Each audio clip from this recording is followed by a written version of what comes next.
اپنے اوپر جوا اٹھانا کیا ہے اور یہ کیوں کہا گیا ہے کہ جلد جوا اپنے اوپر لے لیا جائے۔ اچھا، مسیحی کانٹیکسٹ میں آپ کو ایک بات بتاتا چلوں، کلام کے مطابق آپ کو ایک جوا تو لینا پڑے گا، یا تو وہ ابلیس کا جوا ہے یا پھر وہ یسوع کا جوا ہے۔ ان میں تھوڑا سا فرق ہے۔ فرق کیا ہے کہ ابلیس کا جوا آپ نے اکیلے اٹھانا ہے۔ اب میں جسمانی بات نہیں کر رہا، میں روحانی معنوں میں بات کر رہا ہوں۔ ابلیس کا جوا جو ہے وہ کس نے اٹھانا ہے؟ آپ نے اکیلے اٹھانا ہے۔ اس میں آپ کے ساتھ دوسرا بیل نہیں ہے، اس میں آپ اکیلے ہیں، اور بوجھ بھی سارے کا سارا کس پر ہے؟ آپ پر ہے۔ آپ کو حوصلہ دینے والا کوئی نہیں ہے، آپ کا ساتھ دینے والا کوئی نہیں ہے، بلکہ آپ کو کنڈیم کرنے والا، آپ پر الزام لگانے والا ایک شخص ضرور بیٹھا ہے جو کہ آپ کے اس جوئے کو مشکل سے مشکل بناتا جائے گا۔ اور وہ کون ہے؟ وہ ابلیس ہے۔ وہ آپ کو گناہ کے بوجھ کے نیچے ایسا دبائے گا کہ یہ جوا آپ کے لیے اٹھانا مشکل ہو جائے گا، اور ایک دن آئے گا کہ آپ اس جوئے کے نیچے آ کر دب کے مر جائیں گے۔ لیکن دوسری طرف جو جوا ہے وہ یسوع مسیح کا جوا ہے، اور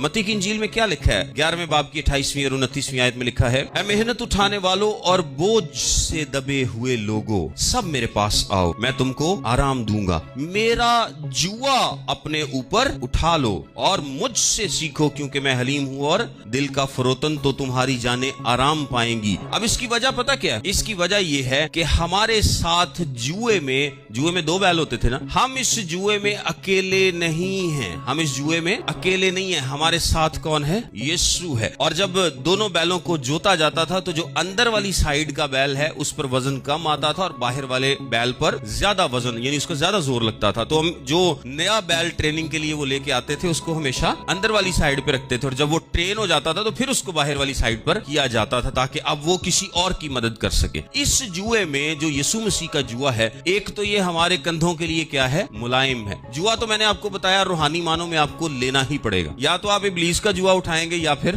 یسوع مسیح کا جوا اٹھائیں گے۔ ایک جوا تے لینا پینا ہے۔ فرق یہ ہے کہ اودا جوا میں تانوں دسیا ہے کہ او جوا نرم تے ملائم نہیں بلکہ بڑا سخت ہے، لیکن یسوع مسیح کا جوا کیا ہے؟ یسوع مسیح کا جوا نرم ہے، ملائم ہے، اور سب سے بڑی جو خوشی کی بات ہے وہ کیا ہے کہ یسوع مسیح خود ہمارے ساتھ ہے۔ اس جوئے میں زیادہ بوجھ کس نے اٹھایا ہوا ہے؟ یسوع مسیح نے اٹھایا ہوا ہے، وہ ہمارے ساتھ ہے، وہ ہماری مدد کرتا ہے اس جوئے کو اٹھانے میں۔ سو یسوع مسیح کا جوا بہترین جوا ہے جو کہ ہمیں جوانی میں ہی اپنے اوپر لے لینا چاہیے۔ جوانی کا مطلب ہے کہ جیسے ہی ہم ہوش پکڑتے ہیں، جیسے ہی ہمیں سمجھ آتی ہے خداوند کے کلام کی، ہمیں سب سے پہلے کیا کرنا چاہیے؟ اے پارا جوا اتوں لا کے سٹیے تے یسوع مسیح دا جوا اپنے اوتے لے لیے۔